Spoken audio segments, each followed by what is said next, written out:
Welcome to our channel. Today we how to configure Stripe payments for EV charging kiosks step by step clearly. Begin by logging into your Stripe account on their official website. If you don't have an account yet, create a new one by following the sign-up process. Once logged in, navigate to the dashboard. Locate the developers menu on the left-hand side.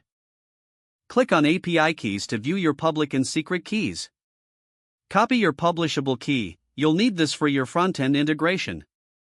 Next, copy your secret key. This will be used on the server side. Now, switch to your EV charging kiosk software development environment. Integrate the Stripe API by including the Stripe library in your code.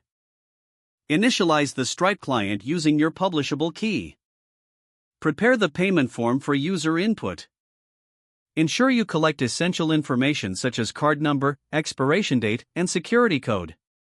Implement validation checks for the payment details. Set up a pay button that triggers the payment process. When the pay button is clicked, create a token using the card details. Send this token to your backend for processing. On the backend, ensure you have your server set up to receive the payment token. Use your secret key to authenticate requests to Stripe. Call the Stripe Payment API to create a charge with the received token. Check the response from Stripe to determine if the transaction was successful. Handle any errors by informing the user of payment issues. If the payment is successful, update your kiosk status to reflect the transaction. Consider implementing webhooks to handle events such as successful payments or refunds. Test the entire payment flow thoroughly in a test environment. Once confirmed working, switch to live mode by updating your API keys. Deploy your changes to the live environment for user access.